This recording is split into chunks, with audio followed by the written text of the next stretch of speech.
Welcome Form 1 learners to today's Combined Science lesson. Your facilitator today is Marange Tsitsi in the program EduWave, brought to you by the Ministry of Primary and Secondary Education. Hello Nakai and Paida. Hello, teacher. Nakai and Paida, say hello to your fellow learners at home. Hello, everyone. I am aware that my learners have different learning abilities. If your Form 1 child has partial hearing, make sure they sit closer to the radio receiver. For those with special needs, please assist them so that they benefit from the lesson. In our last lesson, we defined nutrition and climate change. We also explained the effects of climate change on nutrition.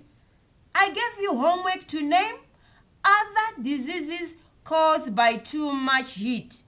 Who can answer the question? I want to answer the question, ma'am. So, heat stroke and heat rash are the diseases caused by too much heat. I wrote heat cramps as my answer. Correct, Paida and Nakai. Too much heat causes heat cramps, heat stroke, and heat rash. Very good.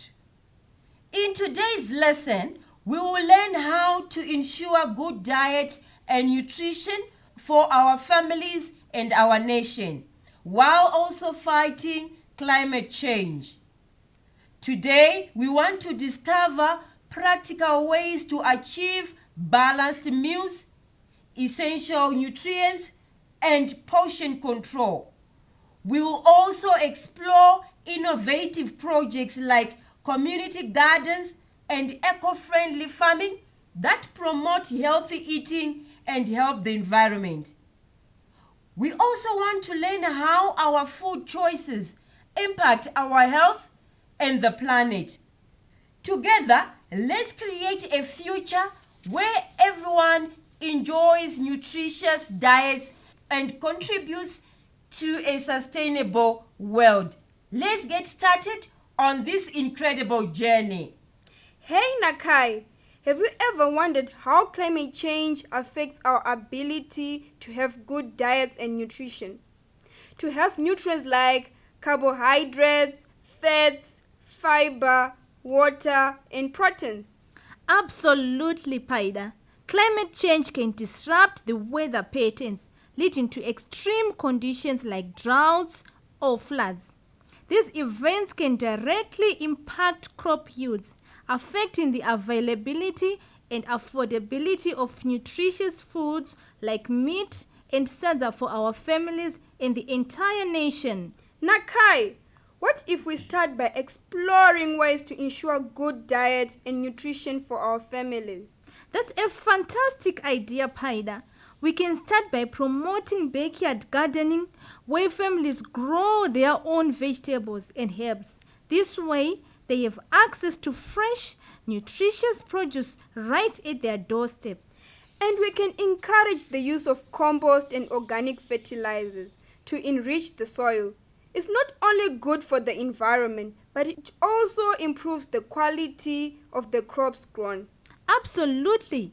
We can also educate our communities about the importance of diverse diets, incorporating a variety of fruits, vegetables, grains, and proteins. This way, we ensure our families receive a wide range of essential nutrients. These ideas are brilliant. Paida, I can see you want to say something. Yes! What if we organize a tree planting campaign? Trees not only help combat climate change by absorbing carbon dioxide, but they also provide shade and create microclimates that support the growth of different crops. Excellent idea, Paida.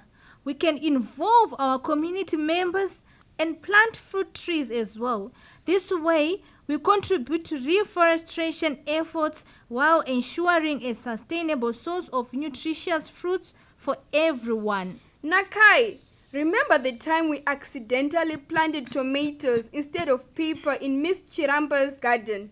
Oh, yes. We didn't realize it until the fruits turned red.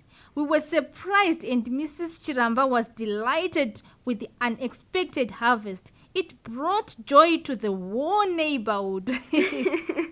Nakai, we shouldn't forget our traditional vegetables like mubora, nyeve, and mutsine.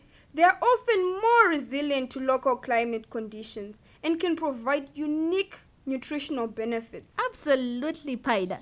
We can encourage farmers to grow indigenous crops like millet, sorghum, and cowpeas. These crops are not only nutritious but also require less water compared to some commercial crops. Our project will make a real difference. Families will have access to nutritious food, and our community will become more resilient to the effects of climate change. Together, we can create a healthier and more sustainable future for our families and our nation. Absolutely, Nakai. Climate change can disrupt the weather patterns, leading to extreme conditions like droughts or floods. These events can directly impact crop yields, affecting the availability and affordability of nutritious food for our families and the entire nation. You are right, Paida, but we can take action to ensure good diet and nutrition despite these challenges. One example is the case of the Chikwaka community in Zimbabwe. Tell me more, Nakai, about the Chikwaka community. The Chikwaka community faced recurring droughts that severely affected their food security. To address this, they embarked on an innovative project called the Climate Smart Gardening Initiative. That sounds interesting. How did it work? The initiative introduced climate-resilient farming techniques such as rainwater harvesting, drip irrigation, and the use of sun filters to protect crops from extreme heat. By adopting these practices, the community managed to maintain a steady supply of fresh vegetables throughout the year, ensuring a good diet for their families. That's truly inspiring, Nakai. It shows that even with limited resources, communities can find innovative solutions to combat the effects of climate change. Yes, you are right, Paida. Nakai, have you ever heard about the Regenerative Agriculture Project in the Mazowe district? No, Paida. Tell me more about it. So, the Regenerative Agriculture Project aimed to restore degraded soils and improve crop yields while reducing the environmental impact. Farmers in Mazowe district adopted practices such as agroforestry, crop rotation, and the use of organic fertilizers. That's fantastic. How did it contribute to good diet and nutrition? By restoring the health of the soil, the farmers were able to grow nutrient-rich crops. They diversified their production, incorporating a variety of vegetables, fruits, and legumes. This led to improved diets within the community as people had access to a wider range of nutritious foods. Take the case of the Gwembe community in Binga. They have been preserving and cultivating the indigenous crop called finger millet for generations. Finger millet? Tell me more.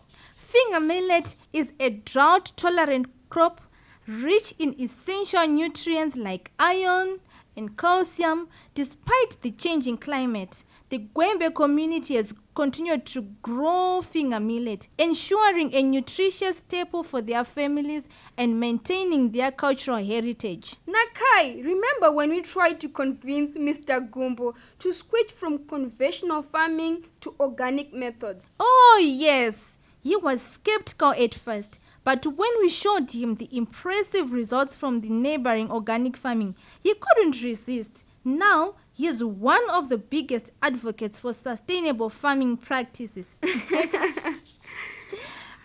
Together, we can create a healthier and more sustainable future for our families and our nation. Wow, I am very happy, Nakai and Paida. Your discussion was good and informing. Thank you, teacher. Yay! Nakai and Paida and my learners at home, I have multiple choice questions for you. I want to check understanding. Are you ready? Yes. Question 1. What is one approach that can be used to ensure good diet and nutrition for families? A. Promoting backyard gardening. B. Encouraging fast food consumption. C. Discouraging the use of organic fertilizers. D. Promoting monoculture farming. The answer is A, ma'am. Promoting backyard gardening. Correct. Growing variety of crops in our small gardens can help. Question number 2, learners. Which of the following is a project that focuses on climate change recovery and provides balanced diets for families and the nation? A. Tree planting campaign. B. Encouraging the use of chemical pesticides. C. Eliminating traditional farming practices. D. Promoting genetically modified crops. The answer is A, ma'am. Tree planting campaign. You are correct, Nakai. Very good. Campaigns increase awareness. Question number 3, learners. Which of the following is a climate resilient farming technique mentioned in the lesson? A. Excessive use of water for irrigation. B. Reliance on chemical fertilizers. C. Rainwater harvesting. D. Ignoring shade nets. The answer is C, rainwater harvesting. Good, Paida. That is correct. Rainwater harvest involves collecting and storing rainwater for various purposes like irrigation. Gutters can be used to direct water into tanks. Let's move on to question number 4. Which crop is mentioned as a nutritious staple and cultural heritage in Gwembe community? A. Corn. B. Wheat. C. Finger millet. D. Rice. The answer is D, ma'am. Rice. We did not mention rice, Nakai. Paida, can you assist? Yes, ma'am. I remember we mentioned finger millet. Oh, yes, Paida. I remember now. Thank you. Nakai and Paida, you are brilliant. Learners, we conclude our lesson on the interconnections between good diet and nutrition, climate change, and community projects like the Gwembe, Mazoe, and Chikwaka. Paida and Nakai have shown us that even small actions can have significant impact. So, let's embrace these ideas, bring our communities together, and embark on a journey towards a healthier and greener Zimbabwe. I want to give you a task, my dear learners. I want you to go and tell all your friends what you understood today on this topic so that we all embark on a journey towards a healthier and greener Zimbabwe.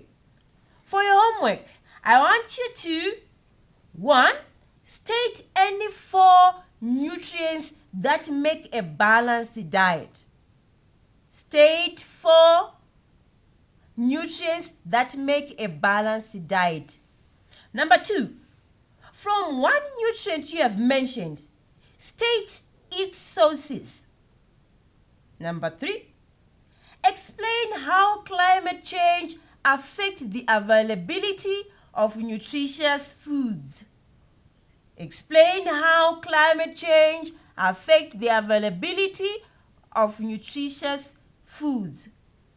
Thank you for joining us today. Stay tuned for our next exciting lesson where we continue to explore the wonders of combined science. I am Marange Tsitsi, your combined science facilitator. Until then, remember, a balanced diet and a sustainable environment go hand in hand. Bye.